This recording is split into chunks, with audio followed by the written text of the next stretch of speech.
On today's episode of Still Processing, Damian Lillard finally traded from the Portland Trailblazers.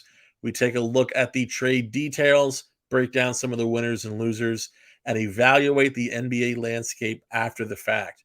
Also, we take a look at what this means for Philadelphia, including a possible reunion with a guard involved in the Damian Lillard trade.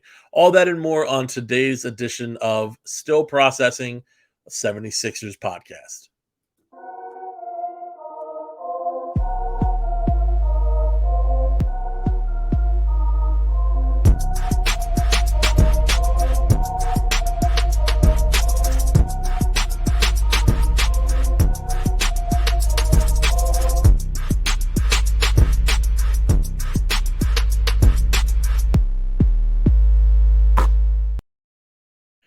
Welcome to another episode of Still Processing, a 76ers podcast.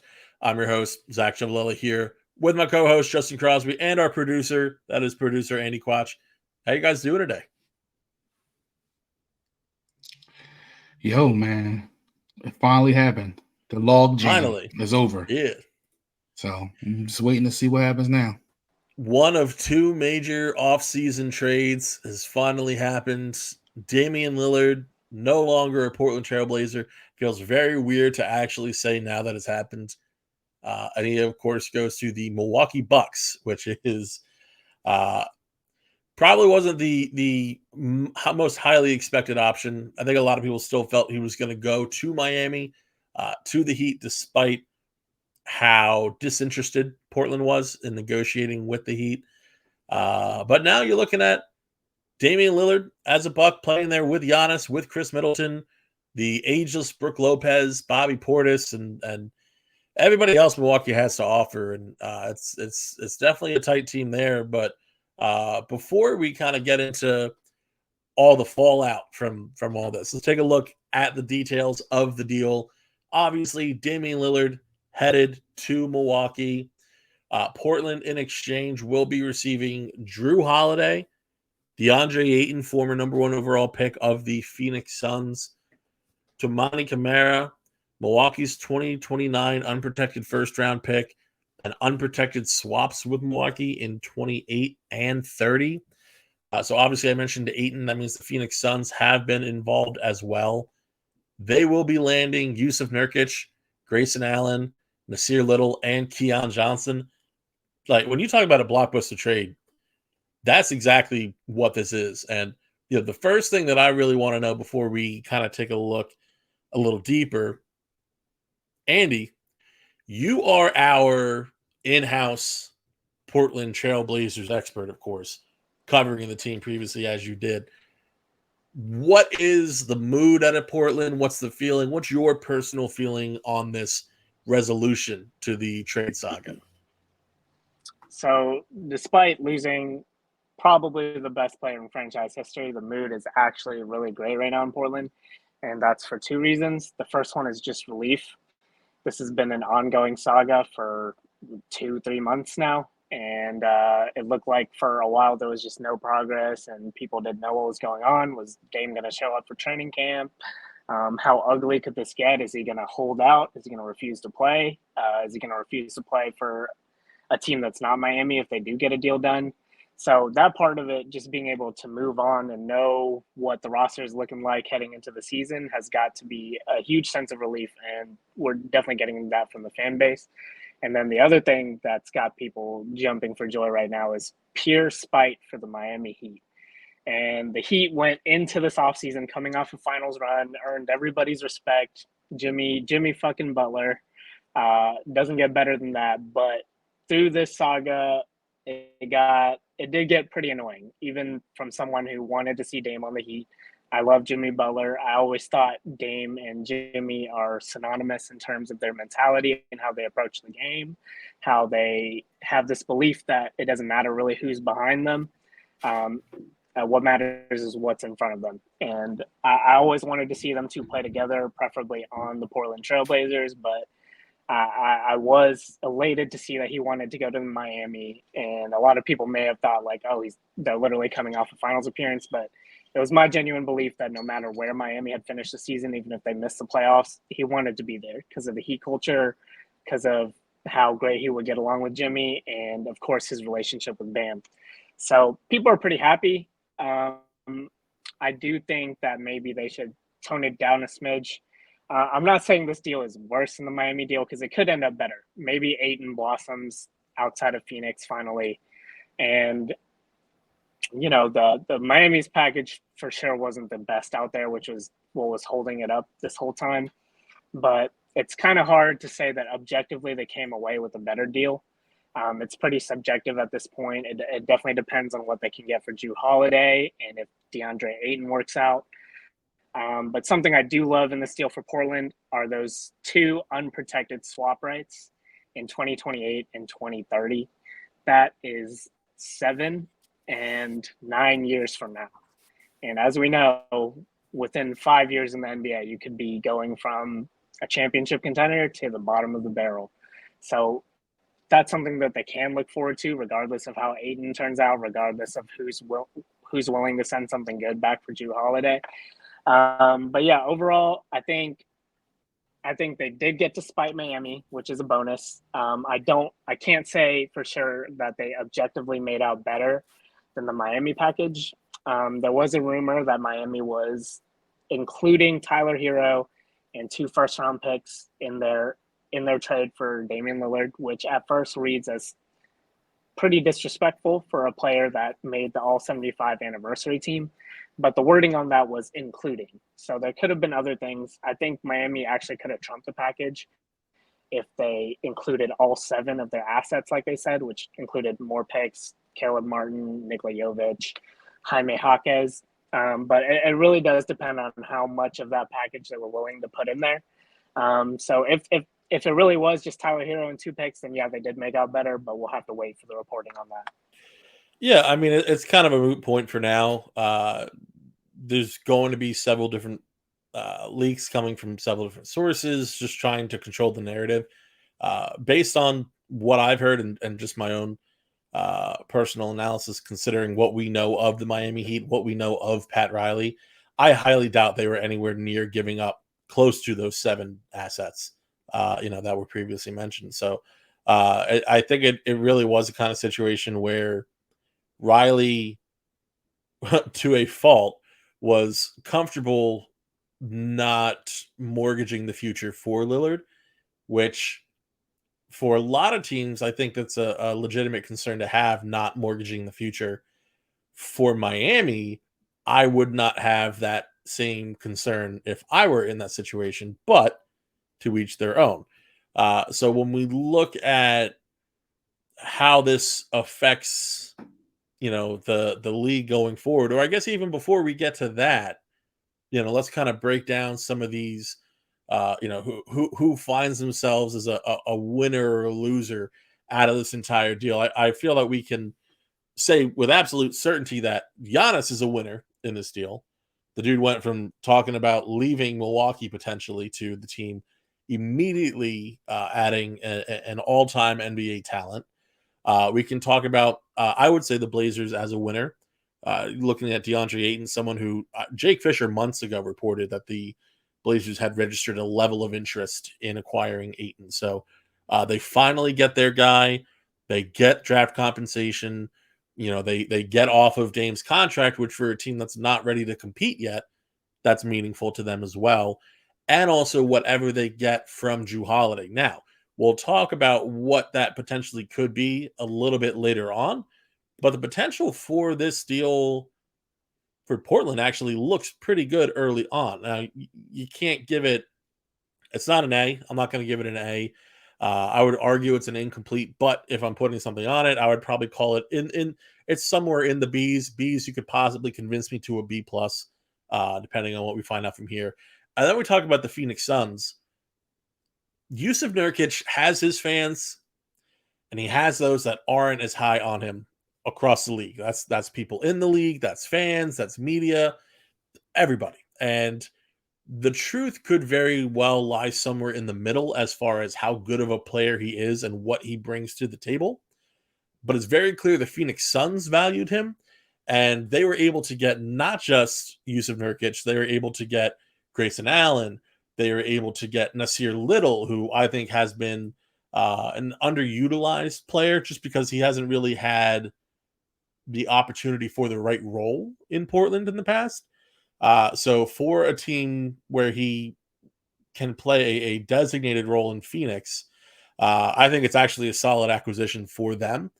I think Phoenix is a winner in this. They clearly didn't love Ayton. They cherished a former number one overall pick enough not to get rid of him for nothing, but they clearly weren't enamored by him. They clearly didn't really have the offensive touches to support the game he wanted to play going forward. And on top of that, they were able to, yes, maybe they gave up the best player of any player that touched Phoenix. So Damian Lillard excluded and Jrue Holiday excluded as well. But they were able to spread that out, which is what Phoenix really needs to do. That's what they're looking for, getting that depth, acquiring that depth for the upcoming season. So I have Phoenix as a winner. But Justin, who did you really see? Did you see anyone that stood out as a winner before we get to our losers? All right, so winner, definitely to me. I mean, you already mentioned it, like DeAndre Ayton is a winner to me, a major winner, just because he clearly didn't want to be in Phoenix anymore. He had beef with the coach. Clearly, organization, ownership, all that. They didn't want to really deal with him. He literally landed back there because it was like, I guess we gotta match the offer. So he tried to leave anyway, right? And imagine, I'm not saying they would be world beaters, but imagine DeAndre Ayton with Tyrese Halliburton. That'd be a great 1-2 pick and roll. Not great, but really good. But I think Ayton definitely is a winner. But I'm more focused on the losers. And I have a big loser. And that big loser is Masai Ujiri and the Toronto Raptors. Losers. And I know it's out of the box, but it's like, bro, make a deal. Like, that's all I gotta say. Like, just make a deal, bro. And it's like, you guys were the quote unquote front runners. I mean, you want to make every move, but then never want to trade OG or Scotty. But like, how are you going to get anybody unless you trade OG or Scotty? So like, what's going on over there? Like, Masai gets all this credit for the Kawhi move that ended up getting him a championship. But it's like, outside of that, what has he done? Like, I'm just being real. And like, everything is for hostage. He wanted the world for Kyle Lowry, just like the world for everybody. And it's just like, it's not happening. Like, he could have had a chance, regardless if Dame would have been happy with the move or not. Like, if you moved Scotty for Dame, you got Pascal, OG, and Dame possibly. And I'm not saying that's a super championship contender, but they elevate to the first, in my opinion, the first tier in the Eastern Conference. And they just, I don't know. That's just weird to me. I don't know, but he's definitely a loser for me in this one, in the Raptors.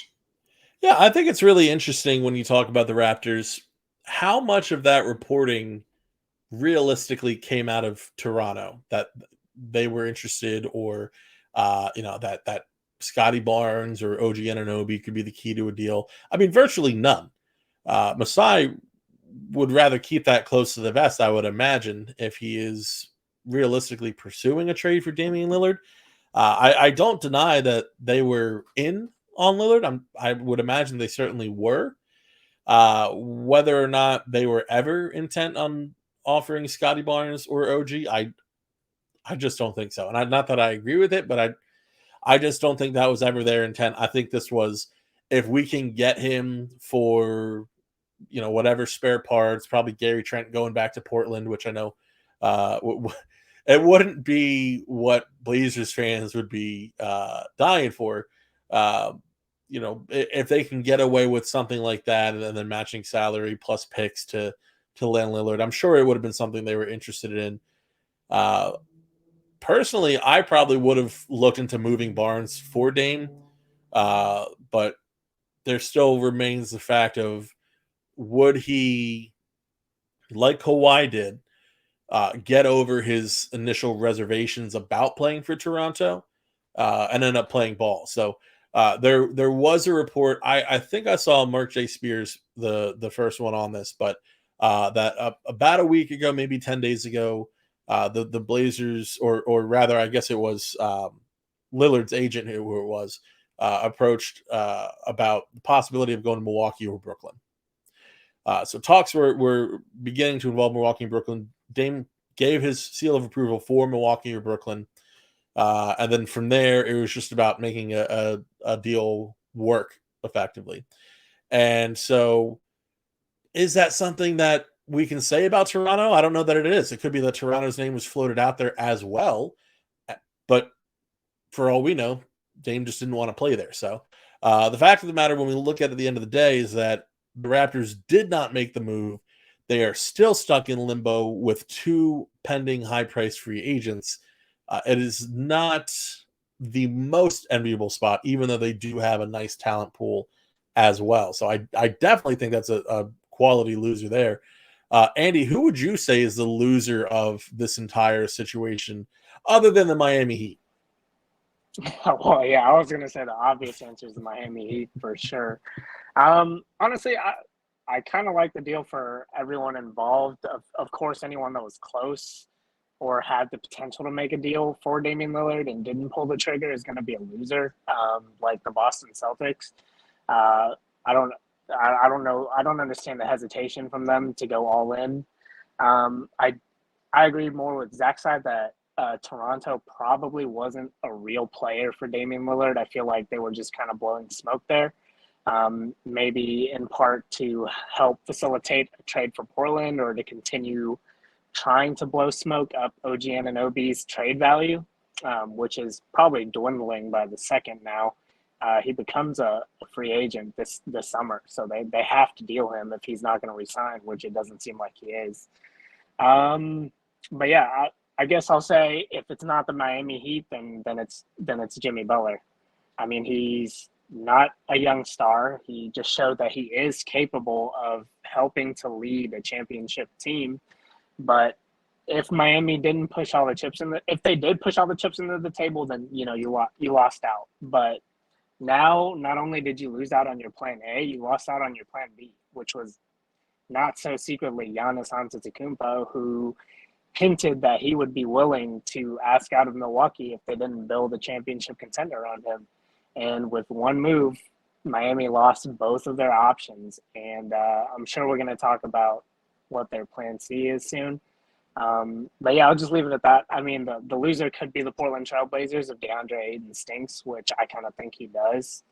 But yeah, hopefully in a better situation, he can regain some of his defensive prowess and work on his hands and his ability to catch the ball in the post. But I'm not the biggest Ayton guy, but hopefully he can turn it around. Yeah, I mean, neither am I, especially with that contract that he. Again, I think it was Justin who said, was forcibly given by the Phoenix Suns because they weren't about to just lose him for nothing. Still, he's young, he's talented. Maybe in a more feature role, he can continue to develop. Has a little more freedom to do so with a little less pressure. That could always be good for a player, certainly. But I definitely would. The one player that I wonder when we're talking about losers, the person player, it's not in the same vein, and it could easily flip depending on where he goes from here. So losers, definitely the wrong word, but I guess more so I just want to point out you got to feel for Jrue Holiday a little bit.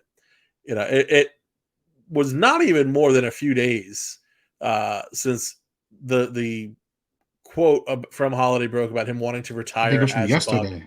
Yesterday. And he's been saying this for a while. He's been saying that he wants to retire after this contract, and he wants to retire as a Buck. And then it's immediately after that he's traded from Milwaukee to Portland, where he knows that his NBA future is not certain because the Blazers aren't going to keep Holiday for the full season. He's a pending free agent. He's not a match for their timeline.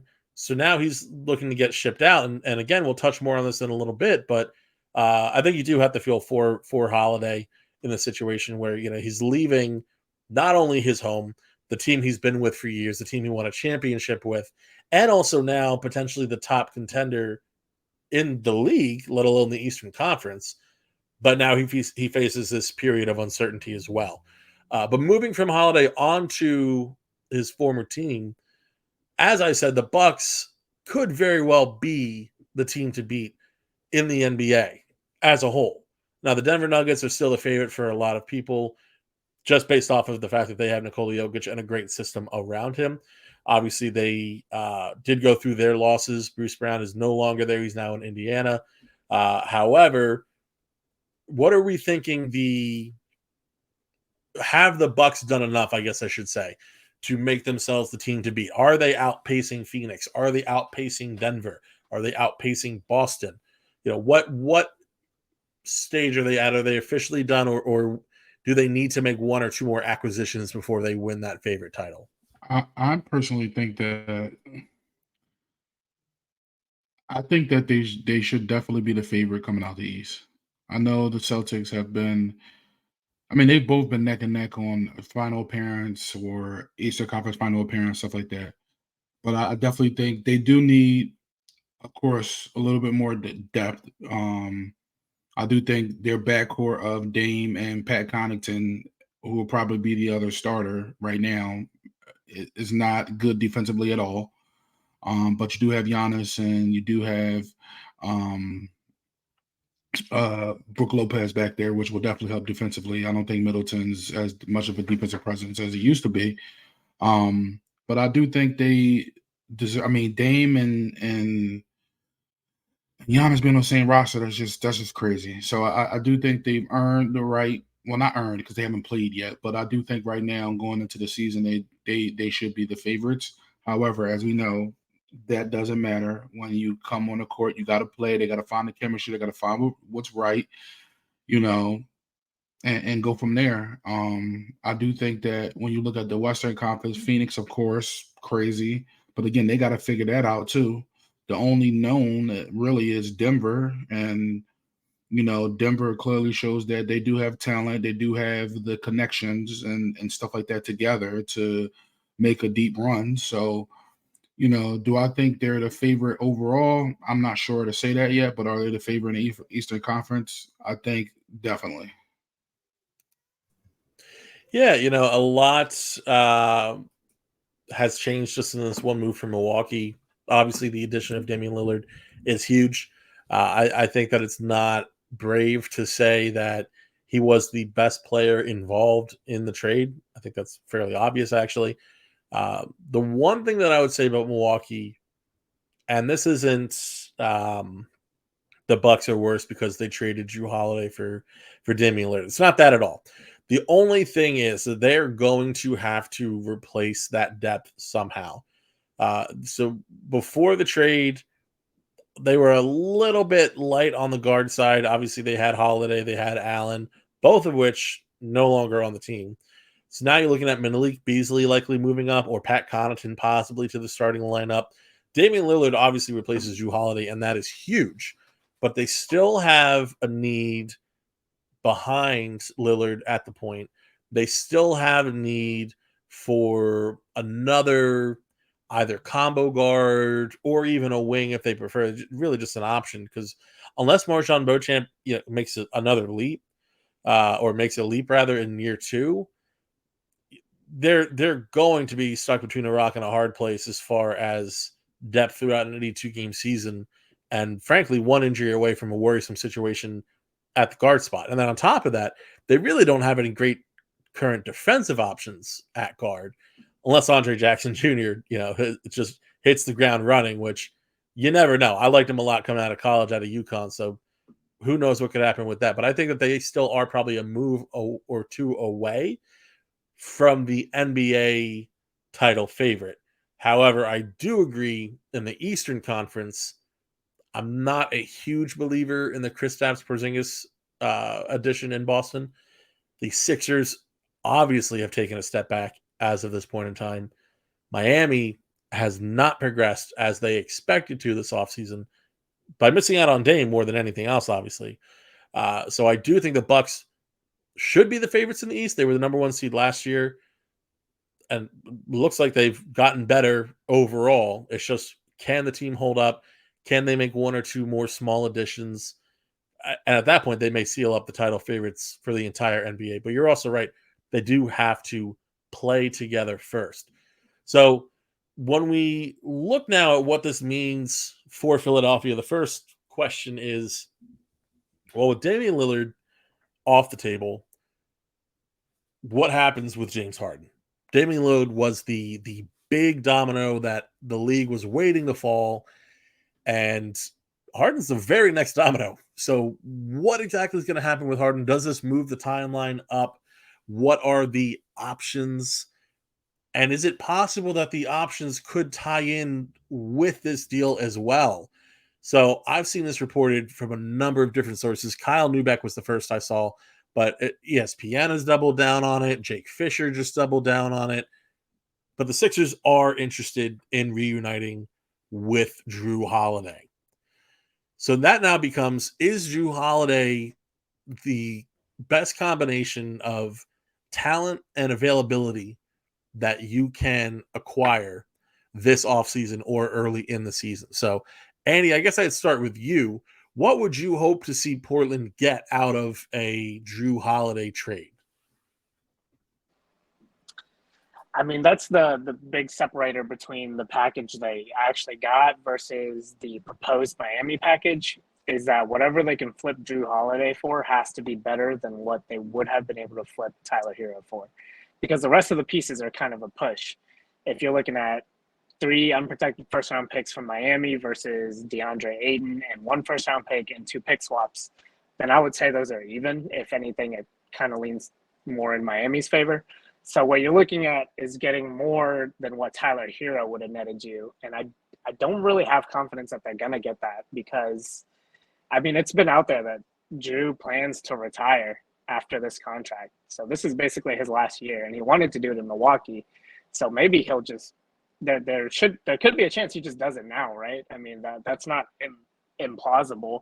He wanted to retire in Miami. He's now in a rebuilding situation that's going to try to flip him, but maybe he doesn't like where he ends up or where it seems like he's going to end up, and maybe he just pulls the trigger.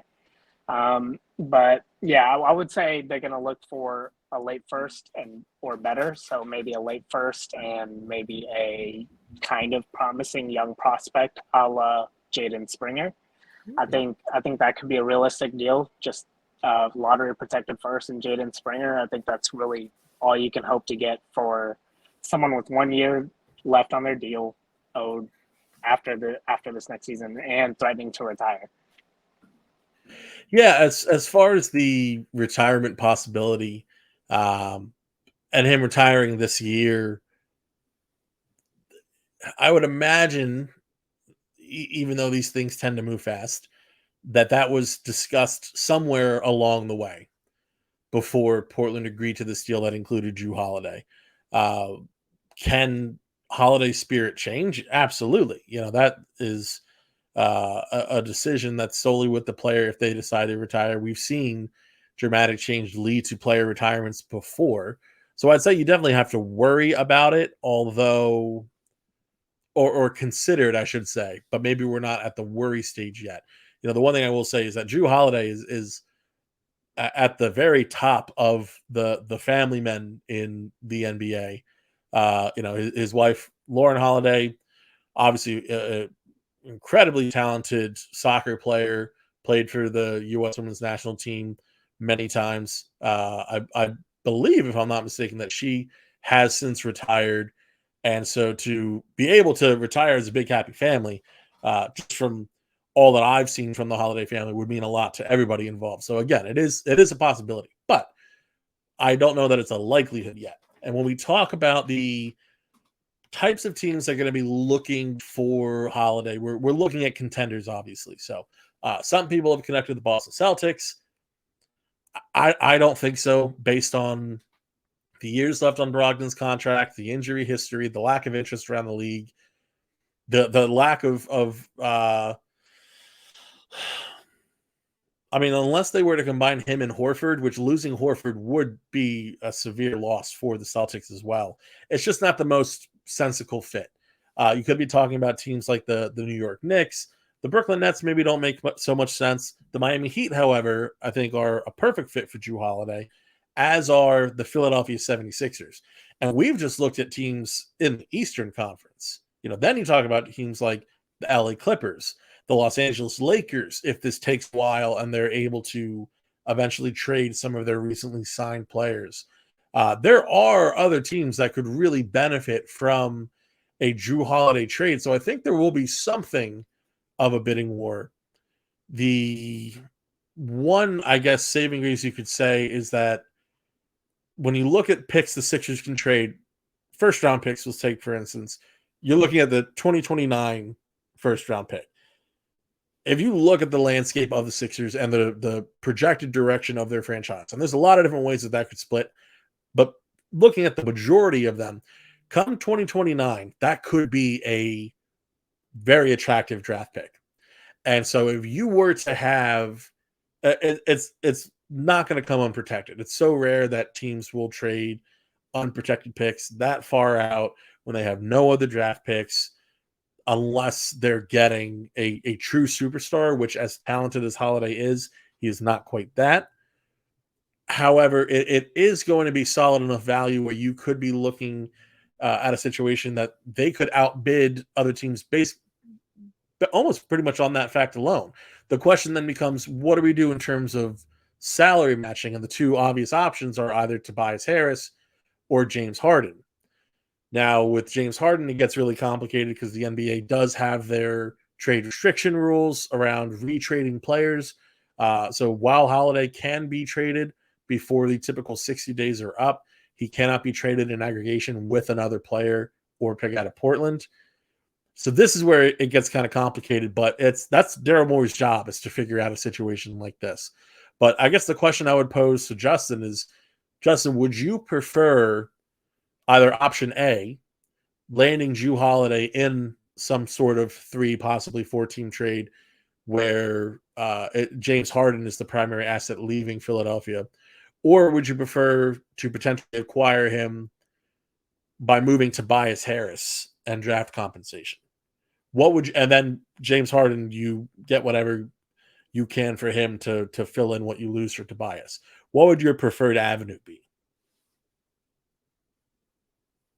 You're on mute.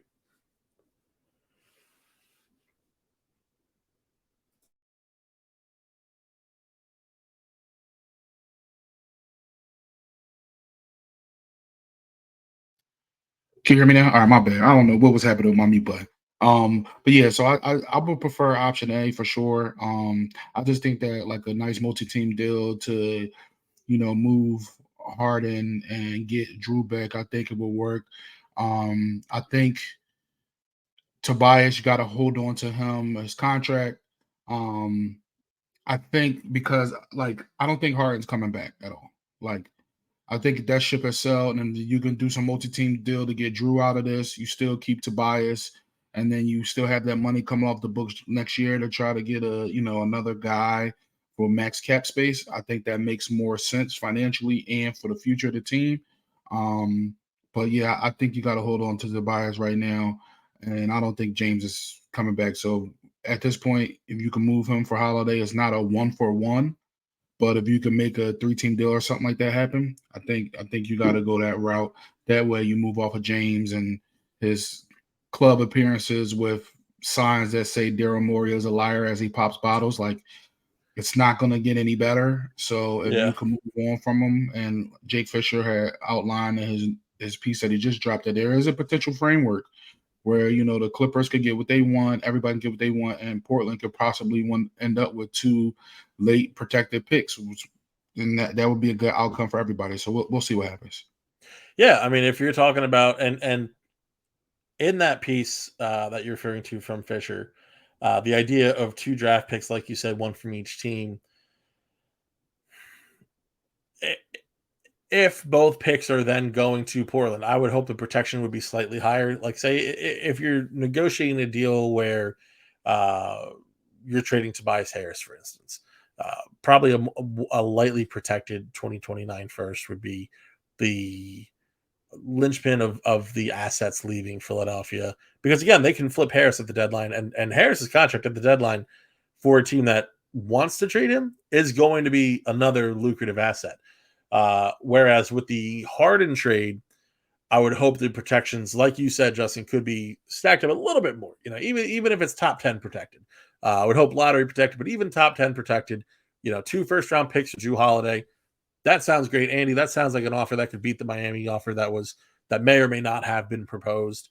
And then you're talking about more expiring contracts, for instance, going from LA to Portland. Or they could attempt to complicate this even further just by adding in more salary. PJ Tucker's been talked about in connection to the Clippers. Norm Powell's been talked about in connection to the Sixers. Can they add more players so that it is not just Jrue coming to Philadelphia? It would have to be just Jrue leaving Portland, but perhaps they can negotiate some type of deal that the Sixers are able to not only acquire a quality starter, fringe star in Holiday, but also create even more depth than the roster currently has as well. So it definitely is an interesting look. As far as Harden goes, it still pretty much just seems like the Clippers is the other difficult part of this. Now, if New York were an option, that gives you a little bit more freedom as well, negotiating with Portland, but that doesn't seem overly likely. There just doesn't seem to be he's not approaching this the same way Lillard did. And that was one thing, despite all the heartache and trouble that the situation caused for everyone involved, whether it's the Blazers organization, the Blazers fans, or Damian Lillard. That's the one difference with the James Harden situation, is that there may not be a point where Harden is approached and says, okay, I'll split off from my one team that I demanded, and I'll open it up to maybe a list of 3 teams. Now, what could possibly change that is if the idea of Miami is alluring enough to him. And if that's alluring enough to the Heat, personally, I think that James Harden, I won't say they would kill each other. I would say Jimmy Butler would probably kill James Harden before the season would end. It just seemed like completely different battling personalities. I'm not sure how that union would be. I'm not sure how Heat culture Pat Riley would feel about a guy like James Harden, but you cannot deny that he could be perhaps the most talented player. Maybe not the best fit, because Holiday is a great fit in Miami too, but the most talented player that the Heat could still acquire. So maybe that's the one team that Harden ends up saying, I could go here also, especially now that they've missed out on Dame. But it seems pretty limited as far as the options for Philadelphia at this point. It is going to be interesting to see what happens over the next, I would say, few days. Now, Jake Fisher in his article pointed out how it took several days for the Golden State Warriors to land Chris Paul, for him to be flipped after the Bradley Beal deal. It may or may not be a similar timeline. We shall see. That's something that we're not going to know basically until it happens. But there's going to be more interest around Jrue Holiday than there was around Chris Paul, I believe.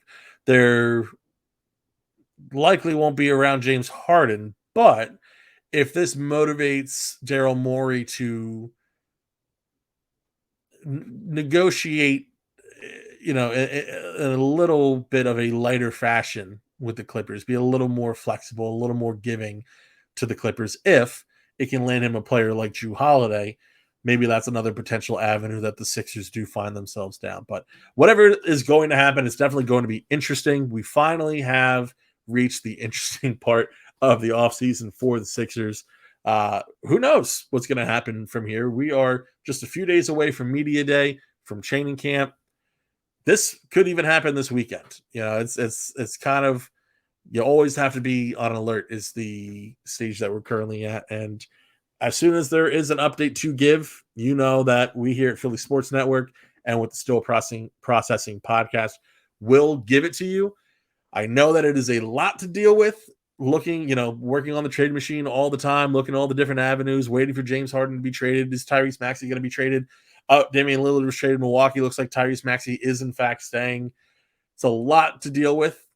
Just take your time and just know that just like you guys, we are still processing.